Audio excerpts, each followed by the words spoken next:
Сәлеметсіздер ме, әріптестер?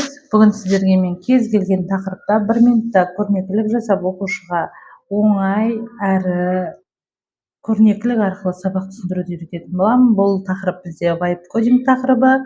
Мен ол үшін Gemini'ді пайдаландым және өзімде кез келген бар материалды алып жасап көретін боламыз. Кез келген бір есепті алдық, скрин жасап алдым, Gemini'ге әкеліп қойдым және оқушыға бергім келген бағытты жаздым. Маған оқушыға түсінуіне жеңіл әрі оңай болатындай етіп, фигура анимация түрінде көрінетіндей етіп, HTML жасап бер деген тапсырма бердім.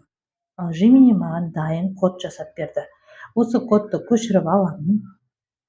Көшіріп алғаннан кейін ноутбугымызда бар, блокнот деген бағдарлама барлық ноутбукта бар. Осыны ашамын, осы жерге әкеп қоямын. Әкеп қойған немді енді сақтауым керек. Файл, сохранить как батырмасын басамын. Просто сохранитті баспаймыз. Сохранить как батырмасын басамыз. Мен рабочий столға түскен қаладым. Рабочий столға әкеп сақтадым. Енді қараймыз. Рабочий столда менде түсті. Осы түскен бағдарламаны ашамын. Файлды ашқан кезде маған мінекей менің жасаған кодымнан осындай көрнекілік есепті түсіндіру жолы шықты.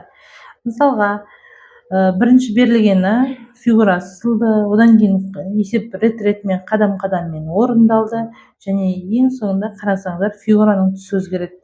Яғни сары, жасыл, көк түстерге боялып тұр. Бұл жерде осы арқылы оқушыға сіз қай фигураның қай бөлігін тауып жатырсыз, қай бөлігін есептеп жатырсыз, нақты көрсете аласыз.